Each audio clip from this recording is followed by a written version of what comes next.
The main job of the lungs is gas exchange, pulling oxygen into the body and getting rid of carbon dioxide. Normally, during an inhale, the diaphragm contracts to pull downward and chest muscles contract to pull open the chest, which helps suck in air like a vacuum. And then during an exhale, the muscles relax, allowing the lungs to spring back to their normal size, pushing that air out. When you breathe in, air flows through the nostrils and enters the nasal cavity, which is lined by cells that release mucus. That mucus is salty, sticky, and contains lysozymes, which are enzymes that help kill bacteria. Nose hairs at the entrance of the nasal cavity get coated with that mucus and are able to trap large particles of dust and pollen, as well as bacteria, forming tiny clumps of boogers. The nasal cavity is connected to 4 paranasal sinuses, which are air-filled spaces inside the bones that surround the nose. There's the frontal, ethmoid, sphenoid, and maxillary sinus. The paranasal sinuses help the inspired air to circulate for a bit, so it has time to get warm and moist. The paranasal sinuses also act like tiny echo chambers that help amplify the sound of your voice, which is why you sound so different when they're clogged with mucus during a cold. So the relatively clean, warm, and moist air goes from the nasal cavity into the pharynx or throat. The region connecting the two is called the nasopharynx, and the part connecting the pharynx to the oral cavity is called, you guessed it, the oropharynx.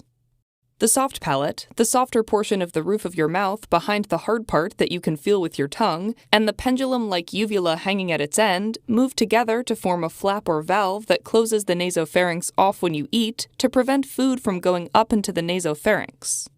Finally, there's the laryngopharynx, the part of the pharynx that's continuous with the larynx or the voice box. Up to this point, food and air share a common path.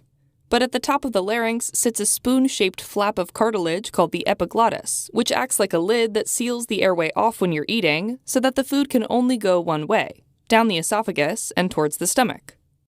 If anything other than air enters the larynx, then there's a cough reflex to kick it right out. Now, once air makes its way into the larynx, it then continues down as the trachea, or the windpipe, which splits into the 2 main stem bronchi. The point at which they split is called the carina. They then enter the lungs, and the right lung has 3 lobes: upper lobe, middle lobe, and lower lobe, and the left lung has just an upper lobe and lower lobe. The right mainstem bronchus is wider and more vertical than the left, which is why if you accidentally inhale something big that can't get coughed out, like a peanut, then it's more likely to go into the right lung than the left. The mainstem bronchi then divide into smaller and smaller bronchi. The trachea and the first 3 generations of bronchi are all pretty wide and use cartilage rings for support. Taking a look at a cross-section chunk, there's also a layer of smooth muscle which has nerves of the autonomic nervous system within it. The autonomic nervous system is made up of 2 basic types of nerves: sympathetic nerves, which are involved in fight-or-flight mode, like running from a turkey, and parasympathetic nerves, which are involved in the rest and digest mode, like eating ice cream at the beach. Smooth muscle along the trachea and the first few branches of bronchi have beta-2 adrenergic receptors and muscarinic receptors. Going back to that turkey, when you're running, the sympathetic nerves stimulate those beta-2 adrenergic receptors and increase the diameter of the airways. When you're relaxing on the beach, the parasympathetic nerves stimulate the muscarinic receptors, causing a decrease in the diameter of airways. The large airways are lined mostly by ciliated columnar cells and a handful of goblet cells, which get their name from looking like a wine goblet or glass, and secrete mucus. That mucus helps trap particles, and then the ciliated columnar cells beat rhythmically together to move the mucus and any trapped particles from the air towards the pharynx, where they can either be spit out or swallowed. This mechanism is known as the mucociliary escalator. After the first 3 generations of bronchi, however, the airways become more narrow, called bronchioles, little bronchi, and these can stay open without the need for cartilage.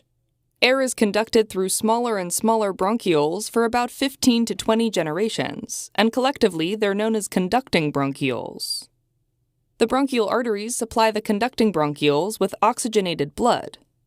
Now, the walls of the conducting bronchioles are similarly lined by ciliated columnar cells and mucus-secreting goblet cells, as well as a new cell type called club cells because they look like tiny clubs. These club cells secrete glycosaminoglycans, which is a material that protects the bronchiolar epithelium. These guys can transform into ciliated columnar cells, so they help regenerate and replace damaged ciliated columnar epithelial cells if needed. The last part of the conducting bronchioles are the terminal bronchioles, and then after that, air gets to the respiratory bronchioles, which are unique because they have tiny outpouchings that bud off of their walls. These outpouchings are called alveoli, and there are about 500 million of them within the lungs. Eventually, the respiratory bronchioles ends when there are nothing but alveoli, and at that point, the airway is called an alveolar duct rather than a respiratory bronchiole. This is the final destination of the inhaled air. The alveolar wall has a completely different structure from the bronchioles. There are no cilia or smooth muscle, and instead the wall is lined by thin epithelial cells called pneumocytes. Most are regular pneumocytes called type 1 pneumocytes, but some, called type 2 pneumocytes, have the ability to secrete a substance called surfactant, which helps decrease the surface tension within the alveoli and keeps them open. Like the club cells, the type 2 pneumocytes are capable of transforming into type 1 pneumocytes, so they can also help regenerate and replace damaged cells.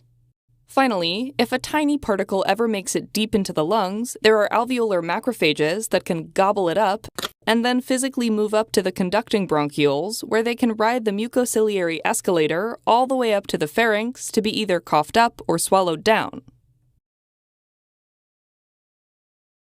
Free from particles, the inhaled air is now in the alveolus, surrounded by mostly type 1 pneumocytes. On the other side of the pneumocytes are endothelial cells that line the capillary walls, which is where that sweet, sweet blood is.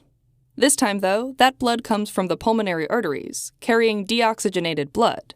The pneumocytes and the capillaries are glued together with a protein layer called basement membrane. So the alveolar wall, the basement membrane, and the capillary wall is really all that separates the air from the blood, and this is called the blood-gas barrier. At this point, carbon dioxide diffuses out from the deoxygenated blood and into the air of the alveoli, which then gets breathed out. And with each breath in, oxygen enters the alveoli and freely diffuses into the blood. That freshly oxygenated blood then heads off to the pulmonary veins, the heart, and then to the body's tissues. Alright, as a quick recap, the respiratory system facilitates gas exchange.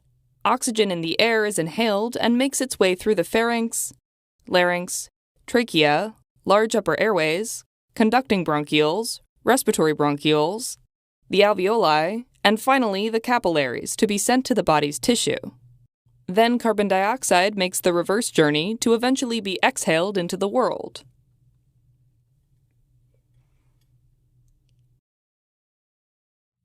Helping current and future clinicians focus, learn, retain, and thrive. Learn more